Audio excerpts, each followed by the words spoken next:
Maalamat na mga isla ang mapapasyalan sa Carles, Iloilo, ang Gigantes Islands na ang ganda, hindi katang-isip. G tayong mag-island hopping doon kasama si Oscar Oida. Sa mga nagpaplano ng summer gala, make it big!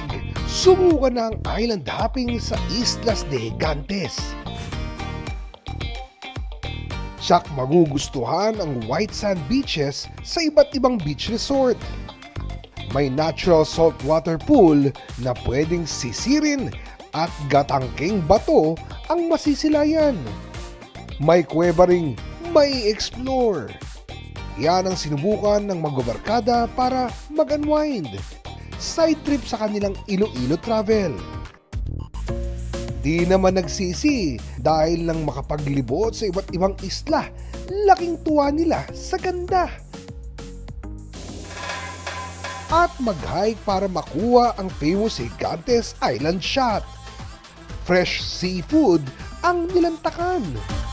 Kaya pagod nila ay pawing-pawi sa travel na tsak hindi malilimutan pag-uwi. Oscar Oida, nagbabalita para sa GMA Integrated News.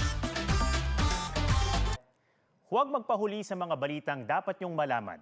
Mag-subscribe na sa GMA Integrated News sa YouTube.